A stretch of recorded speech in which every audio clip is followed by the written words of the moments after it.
और सीता जी ने कितनी तपस्या किया, उनको यह विश्वास था कि राम आएंगे। सीता जी के उस विश्वास को आप भी अपने जीवन में उतारिए। उनसे लोग बहुत रोज बताते थे कुछ नहीं होगा, कोई नहीं आ पाएगा, सोने की लंका है, यहाँ कहाँ राम आएंगे।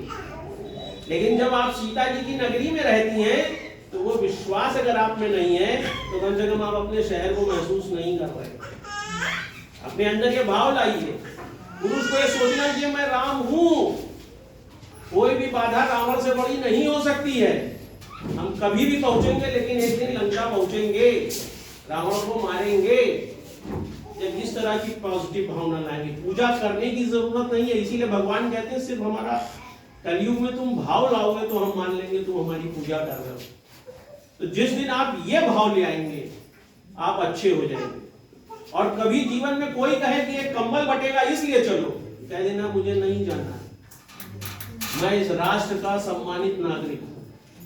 किसी के देने के आधार पर कहीं मत जाइएगा, इस आधार पे जाइएगा कि हम एक ऐसे आदमी से मिलने जा रहे हैं जो मुझे महसूस करता है। हर आदमी अभी यही कहे हटिए हटिए हटिए, बस ये इन्हीं आए इन्हीं जाएंगे, तो फायदा क्या हुआ मेरे आने का।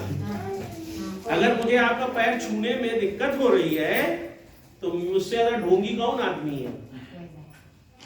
तो जब ऐसा कुछ भी दुनिया में दिखाई दे तो अपने को कभी मत बेचिए।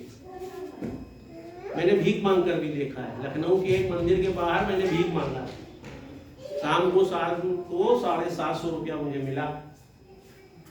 तो जिस देश में भीख मांगने पर शाम को 750 रुपया मिल जाता है, इसका मतलब वहां कोई भूखा नहीं सो सकता। जबकि मैं तो अच्छा कपड़ा पहने हूं तब भी लोगों ने भीख दिया। ठीक है बैठा है तो भीख दो।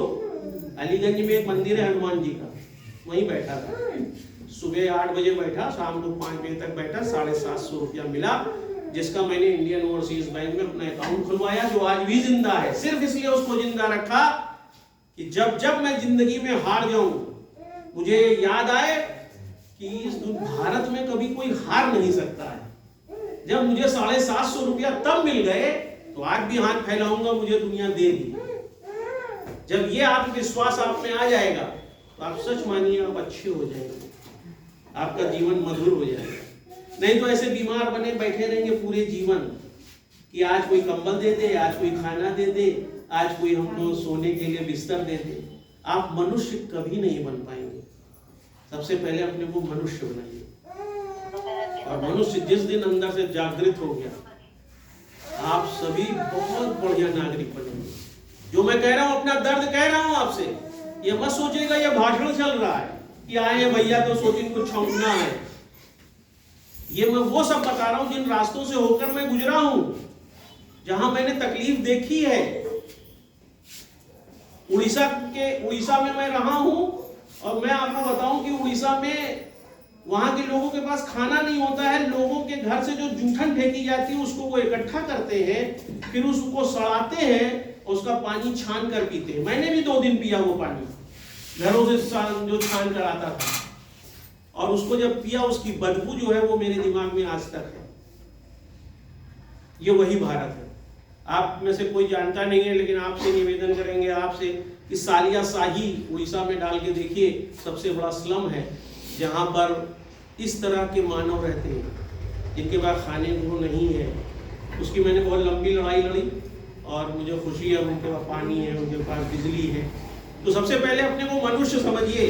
बेटा तुमसे जरूर कह रहे हैं क्योंकि अभी तुम्हारी उम्र बहुत है, तुमसे भी कह रहे हैं कभी इस मामले इन पंक्तियों में मत खड़े होना जहां तुम्हें ऐसा लगे मैं कमजोर हूं, बल्कि वहां खड़े होना जहां लगे कि मैं सीना तान के कह सकती हूँ कि हाँ मैं भारतीय हूं और एक मजबूत भारतीय हूं। ये रोग जो आप लोगों को हुआ है, ये रोग ऐसा नहीं है जिसके साथ जीवन न जिया जा सके। ये रोग ऐसा है जिसको ठीक किया जा सकता है। ये रोग ऐसा है जिसके साथ सम्मानजनक तरीके से जिंदा रहा जा सकता है। जैसे आपका ये देखिए पूरा चेहरा, ये अभी इनका स्टार्ट है, लेकिन ये आगे इनको थोड़ा सा परेशान कर सकता है। तो इसलिए अभी से अगर सतर्क हो जाइए तो जीवन बहुत अच्छा है। और अगर नहीं सतर्क होंगे तो सच मानिए कि हमारे यहाँ जब मंगलवार आता है, बड़ा मंगल होता है, तो बड़े मंगल के दिन पूड़ी बचती है, पूरी सब्जी। तो मैंने देखा है कि जो आदमी पेट भरा भी है वो भी दौड़ा रहता है कि 2 पूड़ी मिल जाती, और एक हाथ में पकड़े रहता है, दूसरा हाथ ऐसे इधर वाले से, ये दोनों में मिल जाती, फिर वो उसको बांध के पॉलीथीन में रख लेता है, किसान को खाएंगे। और मैंने देखा कि वो खाना बड़ा सड़ जाता है, क्योंकि लालच में आपने ले तो लिया लेकिन इतना खा ही नहीं पा रहे। तो लालच का कोई एंड नहीं है, लालच का कोई भी अंत नहीं है। एक व्यक्ति ने हमसे कहा कि आप केवल खड़े रहते हैं, आपने प्रसाद क्यों नहीं लिया? हमने कहा यहाँ प्रसाद बट ही नहीं रहा है, यहाँ तो आपका अहम बट रहा है। तो उन्होंने कहा अहम कैसे बट रहा है? हमने कहा जब आप व्यक्ति से ये कह रहे हैं कि अभी अभी तो तुम ले गए थे, तुम्हें फिर क्यों आ गए? अगर प्रसाद है तो प्रसाद का मतलब होता है वितरण, तो वितरण में आपको दिखाई कैसे दे रहा है कि कौन ले गया कौन नहीं? बांटते जाओ, तुम भी ले जाओ, तुम भी ले जाओ, तुम भी ले जाओ। तो यहाँ तो केवल आपको किसी ने बताया है कि इसको अन्यथा न लीजिएगा, कि ऐसा करो 10 कुष्ठ रोगियों को खाना खिला देना, तो तुम्हारे घर में बरकत होगी, आप इसलिए खिला रहे हैं। किसी ने बताया कुछ गरीब लोगों को खिला देना तो तुम्हारे घर में धन धान पूर्ण हो जाएगा। उसकी भी मैं एक छोटी सी मिसाल आपको दूं। हमारी जिंदगी में उठापटक बहुत रहती है। मेरे लखपति मित्र ने मुझे खाने पे आमंत्रित किया, शनिवार का दिन था। कहते हैं शनिवार के दिन अगर किसी भूखे नंगे को खिला दी तो घर में बरकत बहुत होती है। तो उन्होंने हमसे कहा आप खाने पे आइए। तो वैसे मैं कहीं नहीं जाता खाने वाने पे, क्योंकि मैंने शादी ब्याह किया नहीं, अपना खाना खुद बनाता हूँ, खुद खाता हूँ। लेकिन जब उन्होंने बहुत कहा तो मैं उस घर में चला गया। तो उन्होंने पूछा आप क्या खाएंगे? तो हमने कहा जो खिला दो भाई। तो उन्होंने खाना बनाया, मैंने खाना खाया। तो जब उनके यहाँ जो पानी के लिए हाथ धोने की जगह थी, वहां जब मैं हाथ धो रहा था तो उन्होंने मुझसे कहा कि हमारी गुरु माता ने कहा था, ये बात ध्यान से सुनिएगा, उन्होंने मुझसे कहा कि मेरी गुरु माता ने कहा था कि तुम्हारे घर में परेशानी बहुत चल रही है, किसी भूखे को तुम खाना खिला दो तो तुम्हारे घर में सब ठीक हो जाएगा। अब हमारे हाथ रुक गए। तो मैंने कहा यार गुरु माता ने एक बात आपको नहीं बताई कि किस तरह के भूखे नंगे को खाना खिलाना। आपने इस भूखे नंगे को खिलाया, इसके बाद तो सभी नाराज हो जाएंगे और अब आपके घर संपन्नता आएगी ही नहीं। कहीं ऐसा क्यों? हमने कहा क्योंकि आप केवल अपने स्वार्थ के लिए एक भूखे को खाना खिला रहे, आपके मन में भाव नहीं है। दरिद्र नारायण की बात कही तो गई है कि कण-कण में भगवान है, लेकिन तुम हमारे अंदर भगवान नहीं देख पाए, इसलिए भगवान तुमसे नाराज हो गया और तुम्हारा जीवन अब और कष्ट में चला गया। और सच मानिए, फिर उन्होंने हमसे बाद में उसका सल्यूशन पूछा तो हमने कहा 21 लोगों को मन से खाना खिलाओ, जिनको तुम नारायण समझो उनके पैर धो, तब तुम्हारा कल्याण होगा। तो ये कहानी सिर्फ इसलिए बता रहा हूं कि दुनिया में ज्यादातर लोग इसलिए किसी को 10 रुपया दे रहे हैं, किसी को 1, कि उनका भला हो जाए, वो आपके भले के लिए नहीं सोच रहे। तो हमेशा अपने को, आप स्वतंत्र देश के नागरिक हैं, हमारे देश के प्रधानमंत्री कहते हैं कि आप अमृत काल में जी रहे हैं, आप भारत के संविधान से जी रहे हैं, और संविधान ये कहता है हम भारत के लोग। तो उस हम में अपने को समझिए, हमको कोई आका ना समझिए कि जो आए हैं और हमारे ऊपर एहसान करके जाएंगे। अगर देने वाले को यह भ्रम है कि मैं किसी को दे रहा हूं तो यह उसकी बेवकूफी है। दुनिया में अगर कोई लेने वाला ना हो तो देने वाला क्या कर लेगा? रखे रहो तुम करोड़ों। तो इसलिए कभी भी ना इस भाव से जाइए कि मैं लेने जा रहा हूं, और ना मेरे अंदर यह भाव होना चाहिए कि मैं देने आया हूं। मैं सिर्फ उन मनुष्यों से साक्षात्कार कर रहा हूं जिनके लिए बचपन से सुनकर आया कि इनके अंदर भगवान होते हैं, जिनके लिए सुना कि भगवान किसी रूप में आ सकते हैं, जिनके लिए सुना कि भगवान तभी खुश होते हैं जब आप किसी वास्तविक व्यक्ति को जो इस पृथ्वी पर आया है उसके लिए जीते हैं। तो मुझे ऐसा लगा, और उसी बीच में श्री संदीप कुमार मिश्रा जी ने ये बात रखी, तो मुझे लगा इससे अच्छी बात क्या हो सकती है कि मैं उन लोगों से मिलूं और ये बात कहकर केवल नहीं जा रहा हूं। मैं पिछले 20 साल से एक समय खाना खाता हूं, और वो भी तो ये पीछे श्री डॉक्टर विष्णु प्रताप सिंह खड़े, इन्होंने हमसे कहा कि सर मैंने आपके घर कभी खाना बनते नहीं देखा, मैं खाना कब खाता हूँ क्या नहीं खाता, मैंने वही खाया जो भारत का सबसे गरीब आदमी खा सकता है। और केवल इसीलिए इस शर्त पे ये बात कह के जा रहा हूं कि ये नहीं कह के जा रहा हूं कि आज एक कार्यक्रम करना है इसलिए कह ले जा रहा हूं। मैं सबके सामने इनसे भी और ये कहेंगे कि मैंने रिक्वेस्ट किया है इनसे, डॉक्टर संदीप सिंह कहाँ गए, सनी ठाकुर यहाँ खड़े हैं, ये सब सभी प्रतिष्ठित लोग यहाँ खड़े हैं, मैंने सबसे अभी रास्ते में कहा कि अब पूरा जीवन लगा दो इन लोगों पर काम करने में। 100, 50, 200 कुछ तो अच्छे होंगे,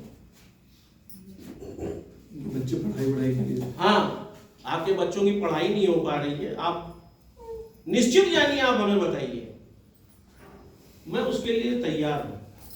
मैं अपना पैसा अपने पे नहीं खर्च करना चाहता। अक्सर हमारा जब विद्यार्थी आता है तो कहता है सर आप कितने भिखारी की तरह रहते हैं, क्योंकि मेरे पास आज भी आपको वही 200 रुपए की एक कुर्सी मिलेगी जिसपे आपको लगेगा कि अच्छा अभी ये इसी 200 रुपए कुर्सी पे बैठते हैं।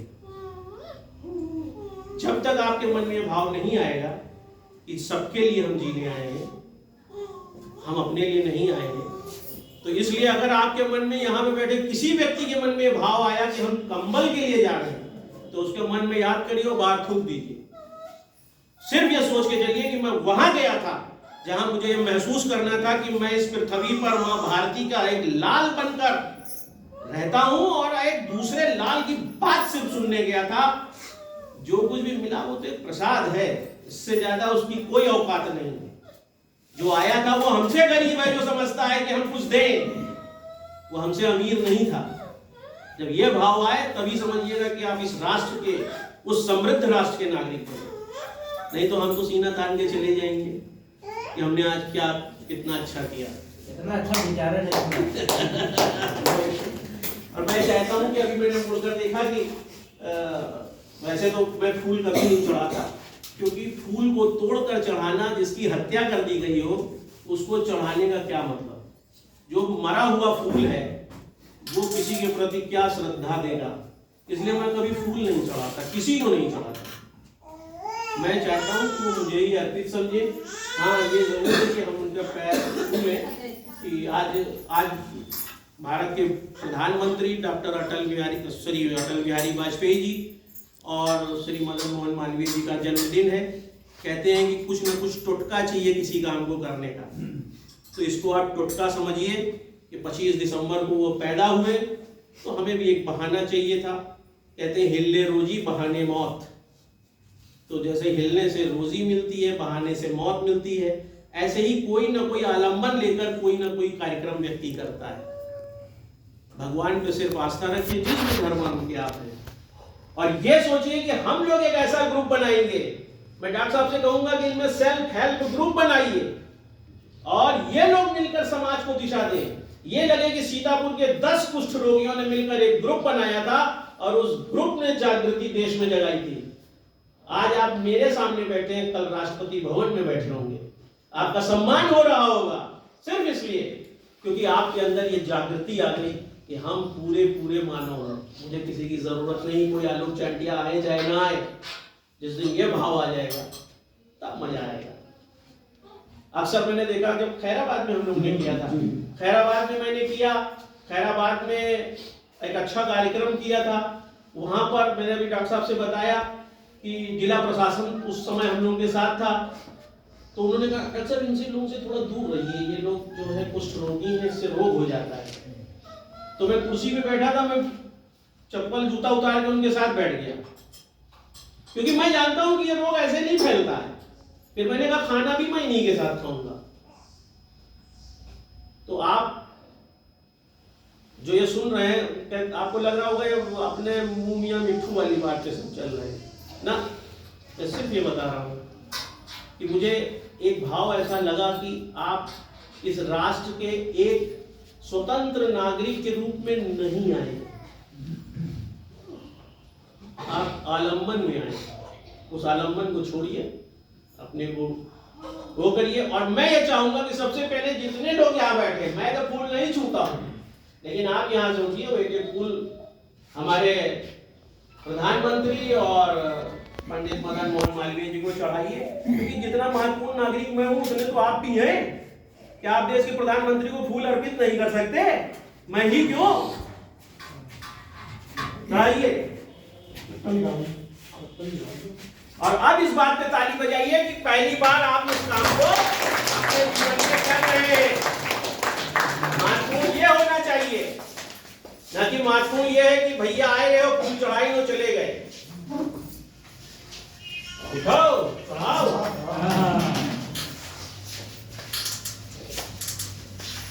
ये बाबा बहुत एक्टिव है। हाँ। इधर से भैया ले ना। अरे आने वाले समय में आप लोगों का सेमिनार वगैरह सब होगा। मैंने इतना ही किया है कि अब सेमिनार कराएंगे, इसी प्रतियोगिता वगैरह हो। आइए, एक एक करके आती जाइए। चलिए, आओ अम्मा।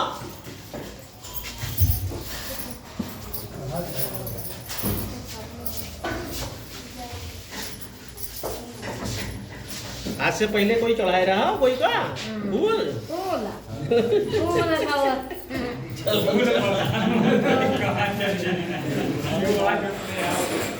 कार्यक्रम हो रहा जनता होना यही चाहिए। हमारे राष्ट्र में यह है कि मंत्री आगे मंच पे बैठे, एक देश के सम्मान व्यक्ति को बैठाइए, मंत्री जी नीचे बैठे, उसकी अध्यक्षता में कार्यक्रम हो, तब तो मजा आए जी। लेकिन भारत जो दिखावे का ज्यादा बैठिएगा नहीं, आप लोग भी एक फूल चढ़ाइएगा। राम प्रकाश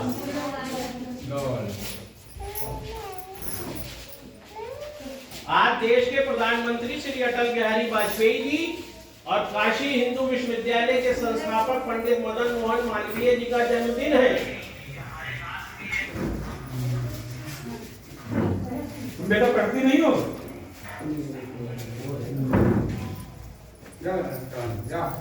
हटाओ इनको, लेके हम जाएंगे। चलो चलो, आओ आओ।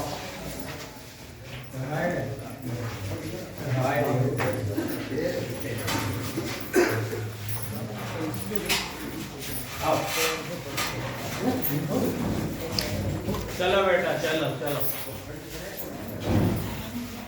सर उस स्कूल में पढ़ सकती है। हाँ।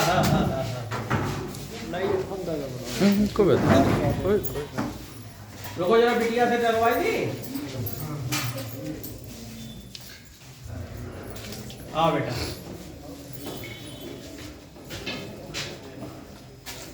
बैठो माता जी।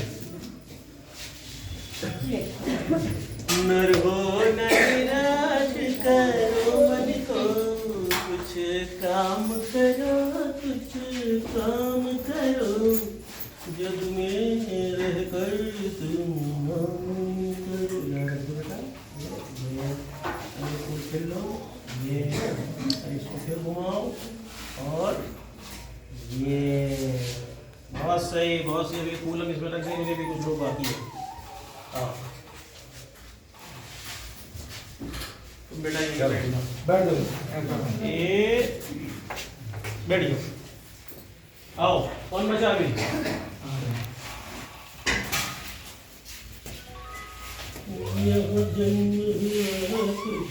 ये कार्यक्रम ठीक लगा?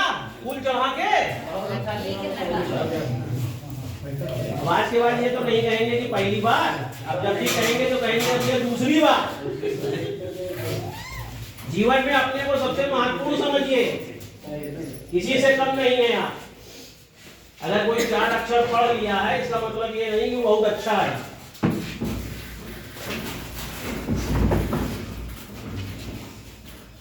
तो ये कार्यक्रम हमारा हो गया।